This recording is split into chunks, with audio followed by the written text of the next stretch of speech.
Alright, so this is homework 5, part A, where I am going to show how the heat transfer coefficient and the mass transfer coefficient are equal through the Lewis relation. So let's first define the heat transfer.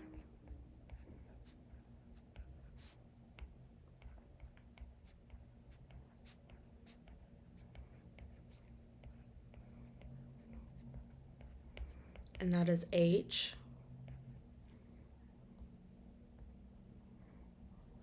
And the mass transfer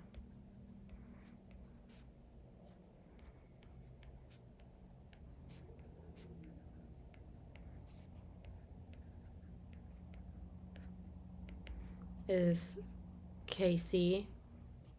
So let's first start by relating the dimensionless numbers for each. So for heat transfer,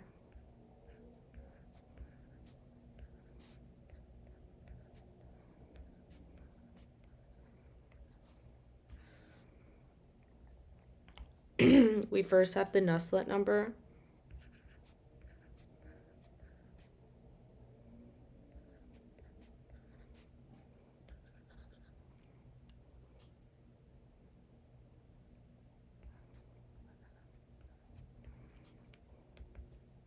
And then we also have the Prandtl number.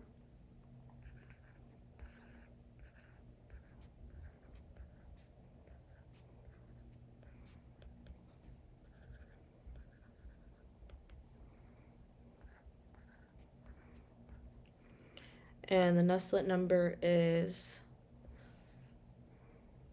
the heat transfer coefficient times length over thermoconductivity, which relates to convective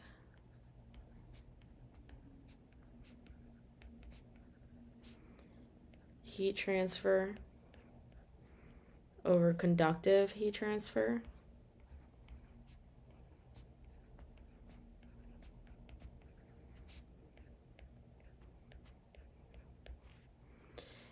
And the Prandtl number being the heat transfer coefficient, or not the heat transfer coefficient, it's heat capacity times length over the heat transfer, or not the heat transfer coefficient, thermoconductivity, which then relates to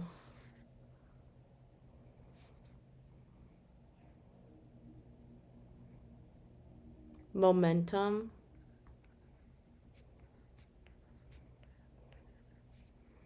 diffusivity over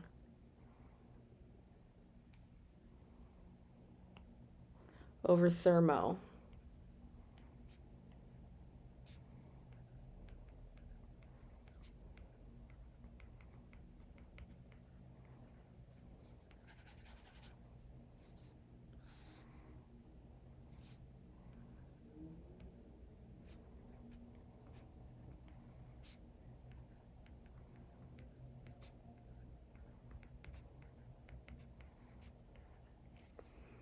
All right, and now let's move over to the mass transfer dimensionless numbers.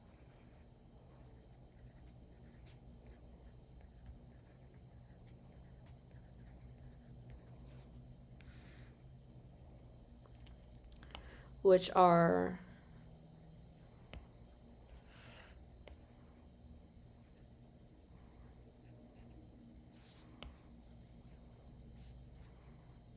the Schmid,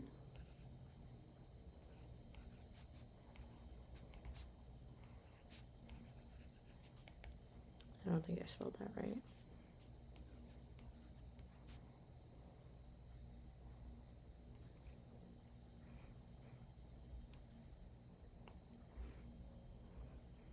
and the Sherwood.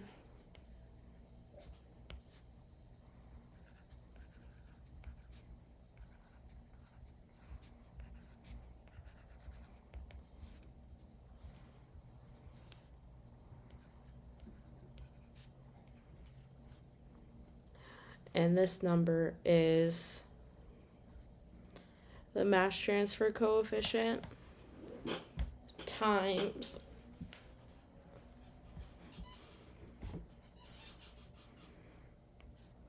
length over the diffusive coefficient, which then relates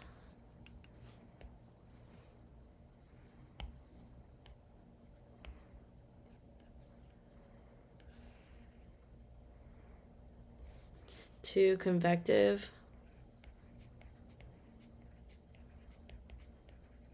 mass transfer over conductive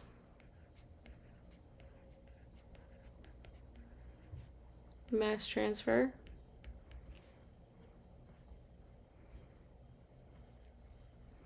And the Schmidt number is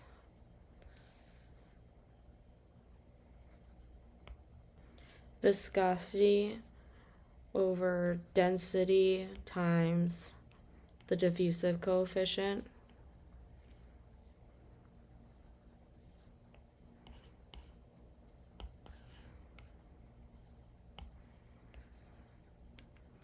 Which then relates in word terms to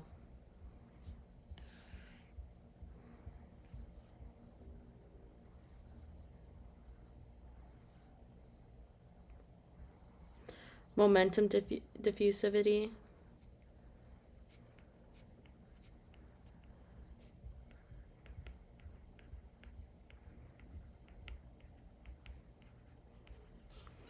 over mass transfer diffusivity.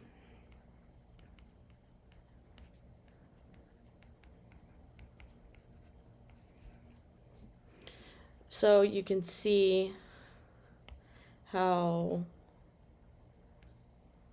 these relate to each other. Just mass transfer over heat transfer. So now we're going to write this relation from experiments that have been done.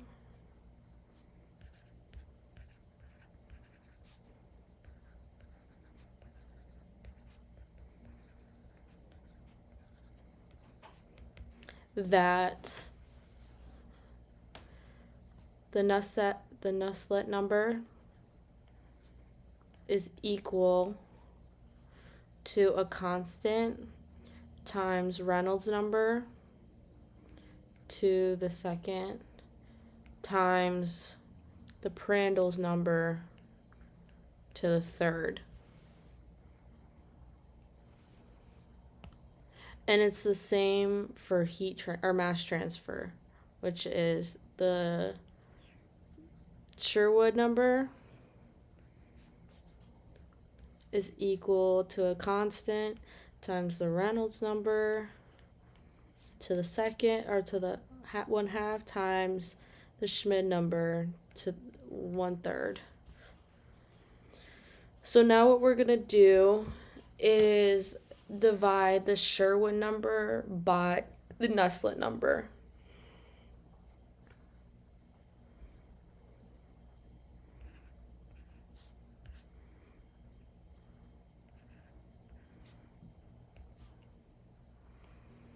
Which is the heat transfer coefficient times length times thermoconductivity over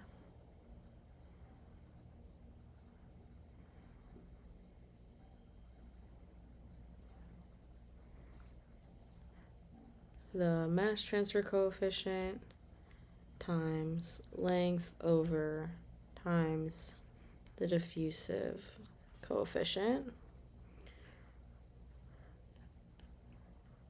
And then you can cancel length out, which is then equal to the mass transfer coefficient times thermoconductivity times the heat transfer coefficient times the diffusive constant from A to B. And then this number is also equal to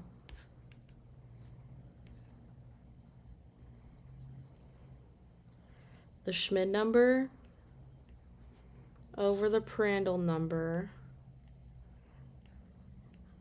to the third.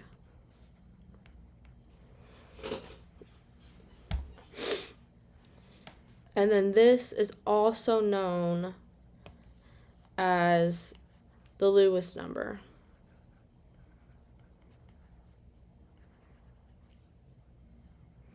So then that is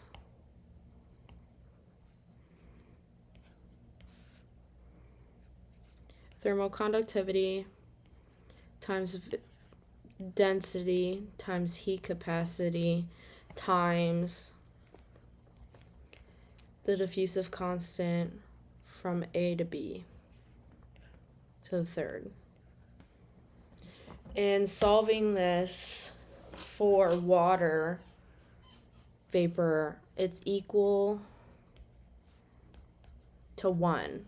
And when you can relate things to 1, it makes the math and everything so much easier, so you can relate it to other things. So taking that relation, you can take the mass transfer coefficient over the heat transfer coefficient being equal to the Lewis number to the third is then equal to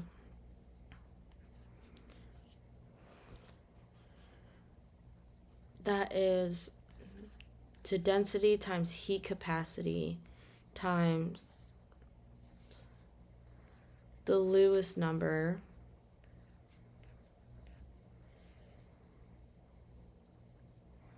so then you can just solve for H or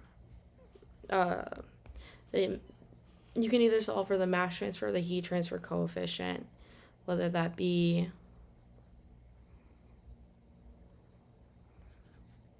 rho times the heat capacity times the Lewis number over the mass transfer coefficient, or the mass transfer coefficient being equal to the heat transfer coefficient of rho times the heat capacity times the Lewis number.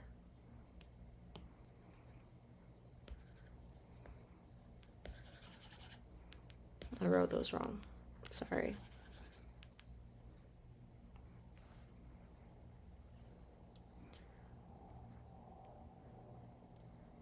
So it's the mass transfer coefficient times rho times the heat capacity, or you can solve it for the heat transfer coefficient or the mass transfer coefficient. If they have the same parameters, it's the same problem. So it's very nice and convenient. All right, so this is homework for part A, part 2, where I'm going to derive the relationship between a wet bulb temperature and adiabatic saturation temperature. So let's first start with the evaporation.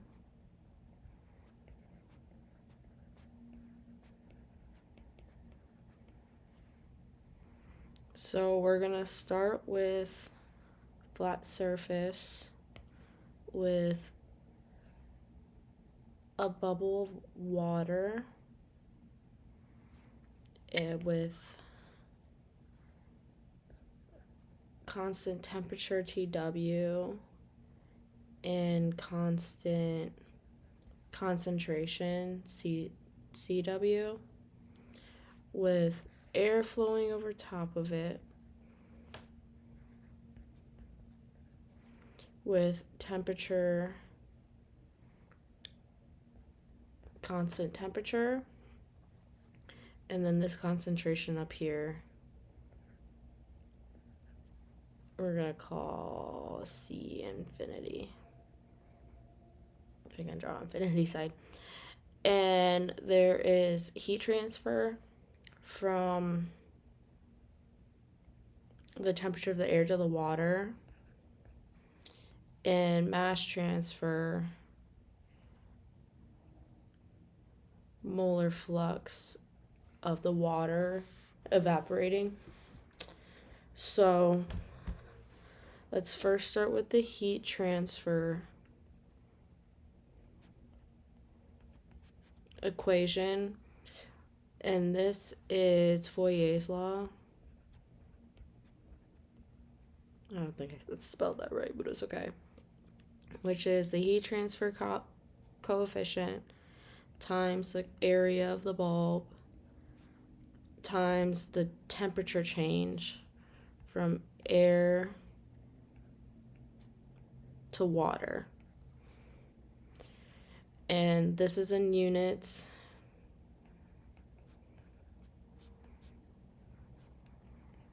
Joules per second. And now let's draw the mass transfer, which is Fick's law.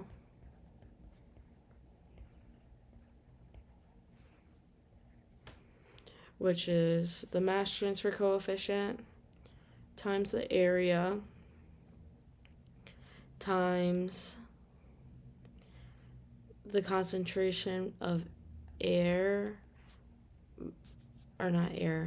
of water minus the concentration of air.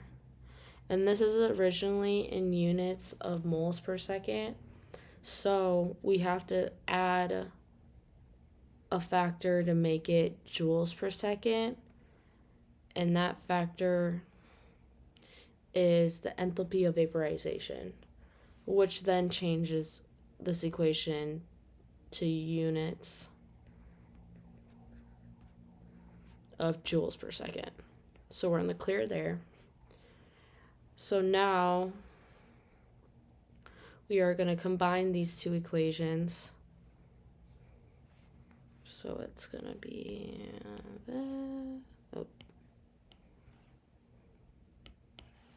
set them equal to each other.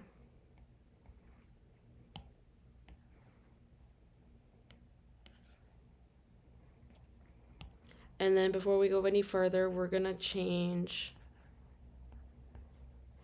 the heat transfer coefficient to units, or the mass in units of mass transfer. So what we derived earlier, density times heat capacity. So that goes in there. So now it's going to be mass transfer coefficients times density times heat capacity times area times the temperature change and the heat capacity, or the mass transfer coefficient times area times the change in concentration times the enthalpy of vaporization. And now we're going to cancel out units. So then that leaves us with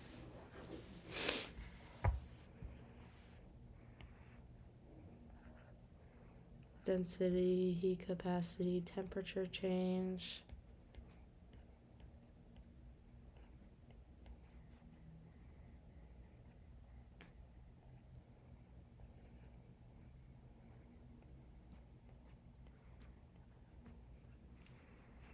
All right.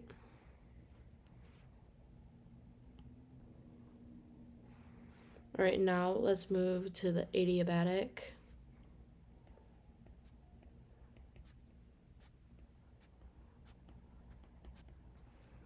Which is a pipe that has air flowing through and water on the edges of the pipe that has temperature of air entering and temperature of air leaving. It has the temperature of water entering and the temperature of water leaving. And the temperature of air leaving is equal to the temperature of water leaving because the air is fully saturated with water, so it's 100% humidity.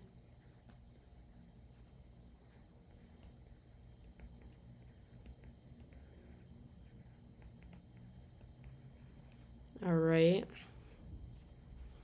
And then has a concentration of air leaving and a concentration of air entering. And then the concentration of water over here is at 100%.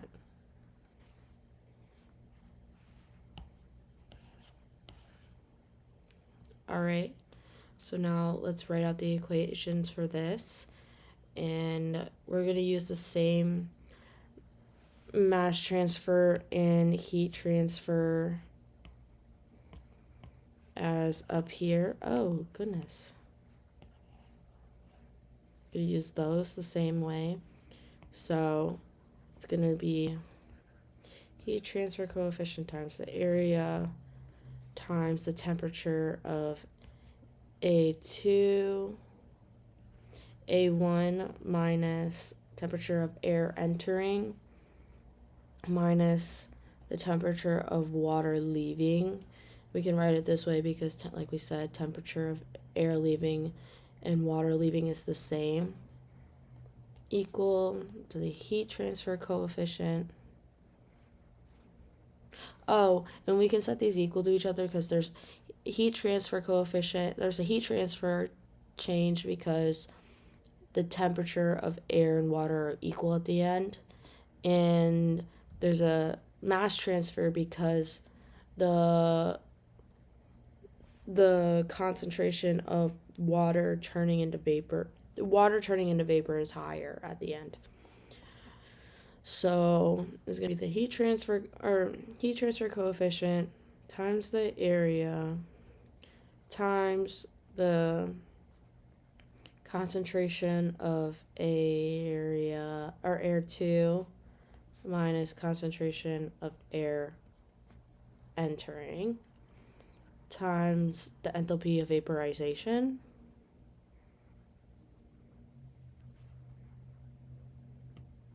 and then we're going to do the same thing where we're getting rid of the heat transfer coefficient, putting it in terms of mass transfer. So mass transfer coefficient times density times the heat capacity, putting that in for H. So heat capacity, density, or mass transfer to heat capacity, area times the temperature change.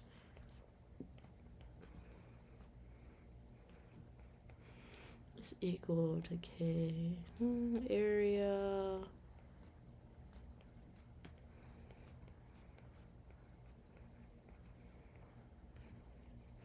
and then we're going to cancel units out. So then that leaves us with density, heat capacity, temperature change,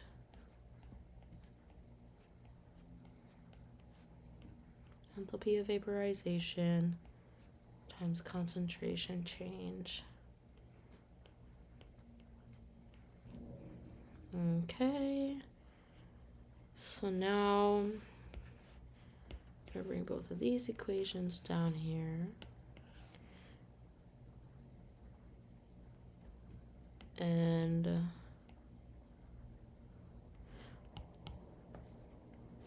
these equations are very similar. So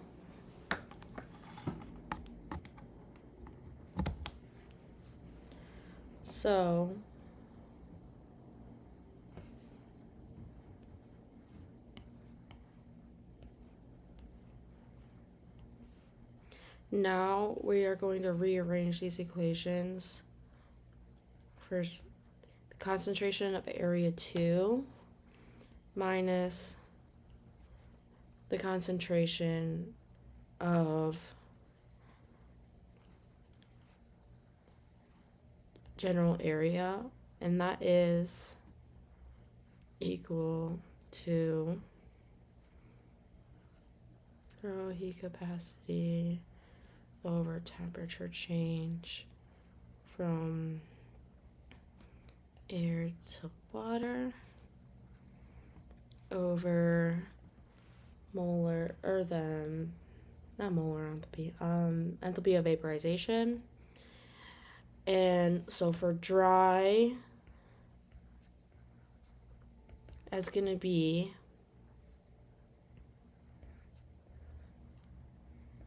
the concentration of infinity, the concentration of area 2 minus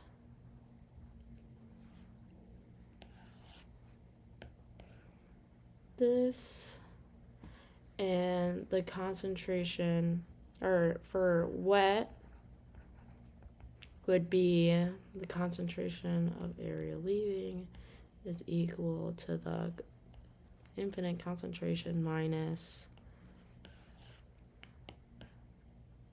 that.